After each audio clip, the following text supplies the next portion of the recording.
สวัสดีเด้อท่านผู้ชมมาลกพักซอยกันพักได้16วันก็ได้ลก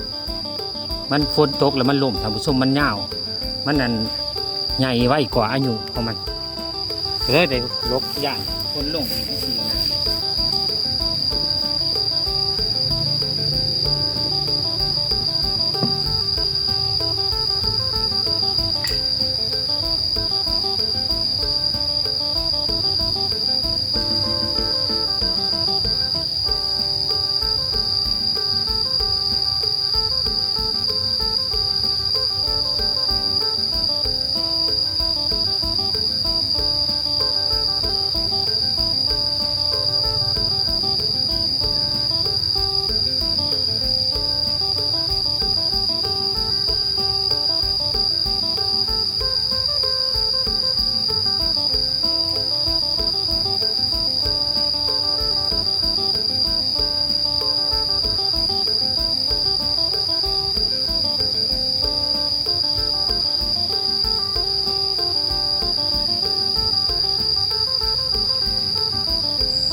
มดนานหนึ่งแหละ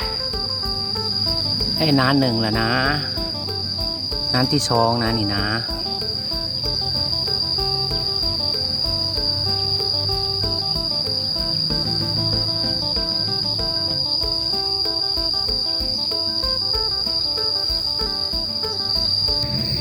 ลกแล้วก็มากล้องไว้นี่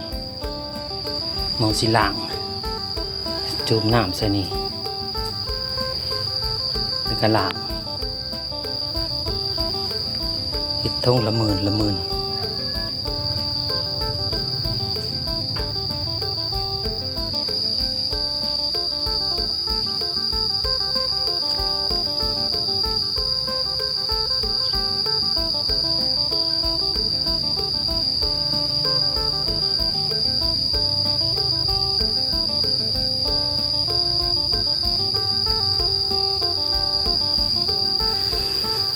งามอยู่ได้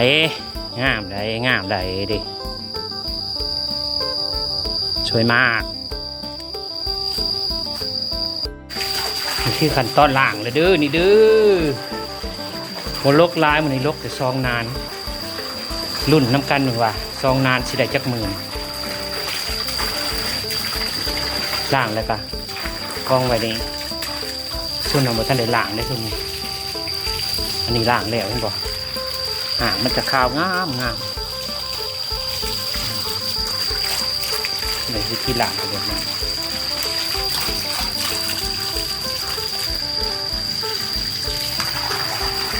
แต่จะสรุปกันตอนล่าง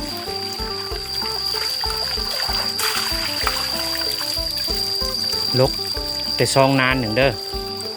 รุ่นน้ำกันหนึ่งว่าซองนานสิใดเท่าใดพะวงยังอ่อนฮักก็ได้16 วันหนึ่งทำผู้ชมแต่ว่ามันล้มมันสูงกว่าอายุมันล้มก็เลยจำเป็นต้องได้ลก